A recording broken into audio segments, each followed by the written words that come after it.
Saudara, saya mendapat informasi bahwa tadinya anak dari Linda Pujiastuti rencananya dihadirkan dalam persidangan, namun kemudian batal dilakukan karena ada ketakutan dan kekhawatiran yang besar terhadap Teddy Minahasa. Seberapa besar sebenarnya pengaruh Teddy Minahasa dalam kehidupan Linda dan juga intervensinya dalam kasus ini? Kita coba perbincangan, saudara. Sudah bersama dengan saya ada anak dari Linda Pujiastuti, salah satu terdakwa dalam kasus peredaran narkoba Teddy Minahasa. Saya harus menyamarkan identitasnya demi keamanan narasumber saya. Terima kasih Mbak sudah bersama dengan Niluh. Sehat selalu Mbak. Sehat. Anda mengenal Teddy Minahasa? Iya, mengenal. Seberapa sering Anda bertemu dengan Teddy? 2 kali bertemu. Pertama kali bertemu itu sewaktu saya masih SMP. Itu.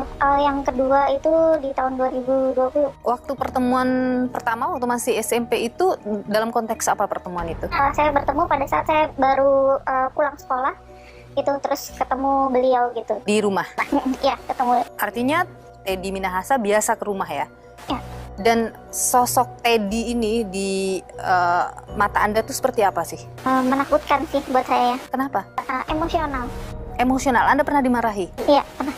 Apa yang terjadi waktu itu? Yang siang ya, ditelepon oleh mama saya gitu. Ini pertemuan yang kedua 2020 ya? Ya, pertemuan kedua siang untuk saya segera pulang ke rumah cepat-cepat gitu. Saya tanya kenapa itu Pak Teddy di rumah mau ketemu gitu. Terus begitu saya pulang cepat-cepat sampai di rumah, beliau tiba-tiba langsung marah ke saya gitu ya, tunjuk-tunjuk saya, terus melotot juga gitu. Kemarahan apa waktu itu yang disampaikan? Saya juga nggak tahu.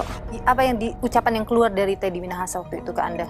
Saya sakit hati dengan mama kamu, dia bilang gitu. Anda melihat sebelumnya misalnya ada pertengkaran? Enggak.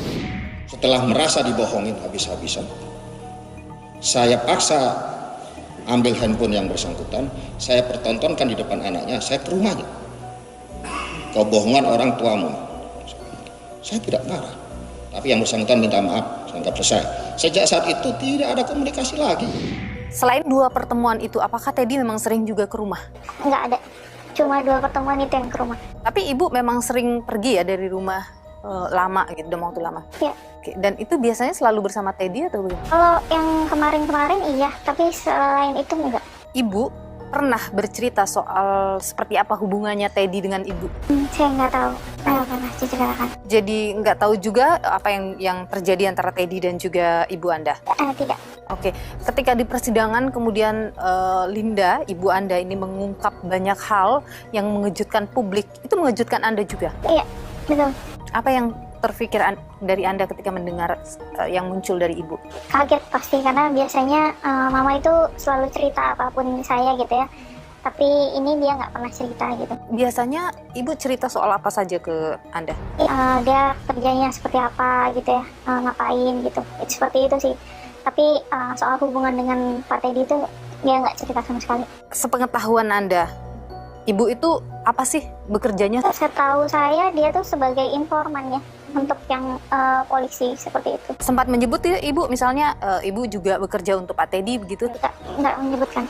Saya mendapatkan informasi juga bahwa Anda ketika mau jadi saksi di persidangan tapi kemudian membatalkan itu, tidak jadi karena ada ketakutan. Ada intervensi yang Anda dapatkan? Nah, intervensi sebenarnya enggak, cuma saya masih ingat ya pressure yang saya terima pada saat saya pulang ke rumah itu, arogansinya beliau seperti apa, dan saya takut itu akan kena ke saya lagi atau ke keluarga saya yang lain gitu. Selain bertemu langsung seperti itu, pernah mungkin ia meluapkan kemarahan juga melalui pesan singkat dan lain sebagainya ke Anda? Pesan singkat ada gitu ya, cuma lebih ke telepon waktu itu, marah-marah juga. Sebelum pertemuan itu atau setelah? Setelah pertemuan itu. Apa yang disampaikan? Cuma bilang saya sakit hati dengan orang tua kamu, seperti itu aja. Tidak ada lagi kata-kata lain yang disampaikan? Enggak. Setelah kasus tertangkapnya ini, pernah ditelepon oleh entah itu oleh orangnya Teddy atau Teddy-nya sendiri? Enggak ada. Tidak pernah ditelepon juga? Sebelum kasus ini, ibu pernah cerita tentang sesuatu hal misalnya? Dia cerita soal penangkapan yang dia lakukan gitu ya. Karena kan dia pernah nggak pulang selama 1 bulan gitu ya. Karena kan selalu kan dia pasti, namanya orang tua kan ngecek ke anaknya Itu pada saat telepon itu saya tanya kenapa belum pulang gitu. Dia bilang masih bantu lidik katanya gitu. Nah itu yang selalu diceritakan sama mama saya.